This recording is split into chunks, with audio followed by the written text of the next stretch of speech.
नमस्कार दोस्तों, मैं रजिस्टर चौधरी आपका आपके YouTube channel YS maths classes पर स्वागत करता हूं।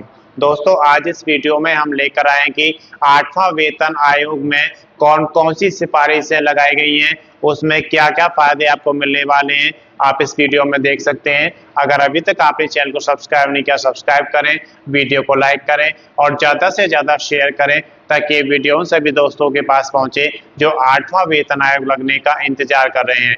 तो आइए सबसे पहले बात करते हैं कि इसके प्रमुख प्रस्ताव क्या क्या हैं। तो यहाँ पर फिटमेंट फैक्टर को 3.83 करने की सिफारिश की गई है। न्यूनतम बेसिक सैलरी जो कि अभी 18,000 है उसको 69,000 करने के लिए सिफारिश की गई है। सालाना इंक्रीमेंट की बात करें तो इस समय 3% चल रहा है, वो 6% करने की यहाँ पर सिफारिश की गई है।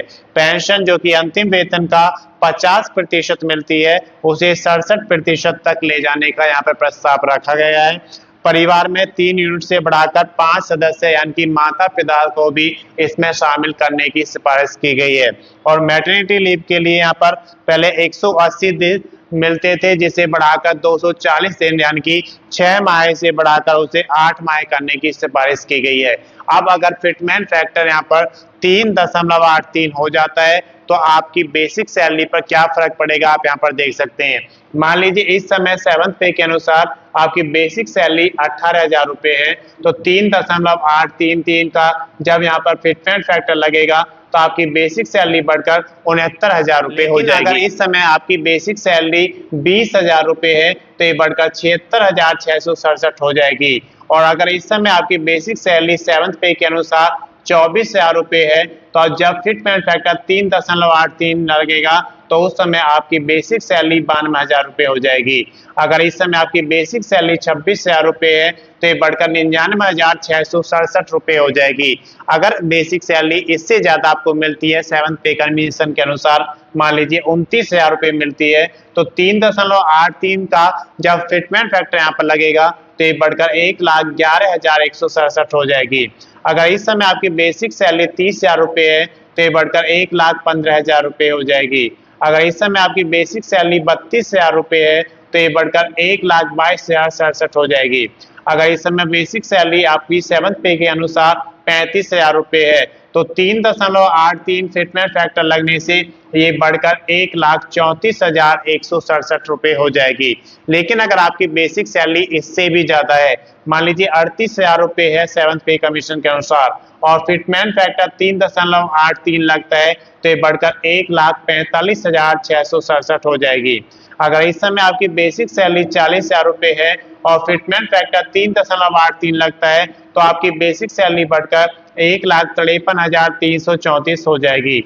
और अगर इस समय आपकी बेसिक सैलरी 7th पे कमीशन के अनुसार 45,000 रुपए मिलती है तो ये नया फिटमेंट फैक्टर 3.83 लगने से बढ़कर 1,72,500 हो जाएगी। बात करते हैं पेंशन की। अगर इस समय 7th पे के अनुसार आपकी बेसिक सैलरी 9,000 रुपए है तो ये बढ़कर 3.833 जब फिटमेंट फैक्टर लगेगा 8th पे कमीशन में तो 34,500 हो जाएगी। अगर आपकी पेंशन इस समय 10,000 रुपए बेसिक है तो ये बढ़कर 38,334 रुपए बेसिक हो जाएगा। अगर पेंशन इस समय आपकी बेसिक 12,000 रुपए मिलती है 7th पे कमीशन के अनुसार तो जब फिटमेंट फैक्टर 3.83 लगेगा तो उस समय ये बढ़कर बेसिक सैलरी आपकी पेंशन 40,000 रुपए हो जाएगी। लेकिन अगर आपकी बेसिक पेंशन इस समय 13,000 रुपए है और फिटमेंट फैक्टर 3.83 लगता है तो ये बढ़कर 49,833 हो जाएगी। लेकिन अगर आपकी बेसिक पेंशन इस समय 14,000 रुपए है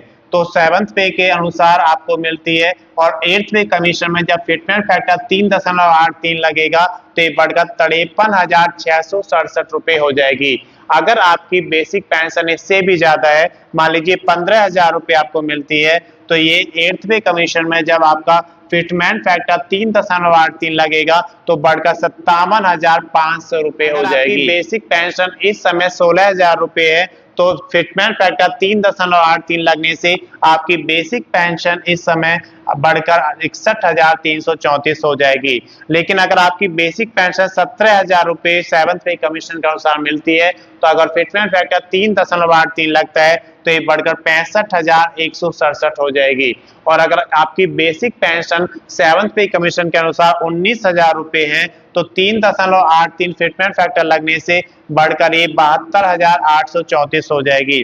और अगर आपको इस समय 21,000 बेसिक पेंशन मिलता है 7th पे कमीशन के अनुसार, तो आपकी जो पेंशन है उसकी बेसिक बढ़कर 19,000 से 72,834 हो जाएगी। लेकिन अगर आपकी 7th पे के अनुसार बेसिक पेंशन 21,000 रुपए है, तो ये जब 8वां वेतन आयोग लगेगा 3.83 फिटमेंट फैक्टर के अनुसार 80,500 आपकी बेसिक पेंशन हो जाएगी।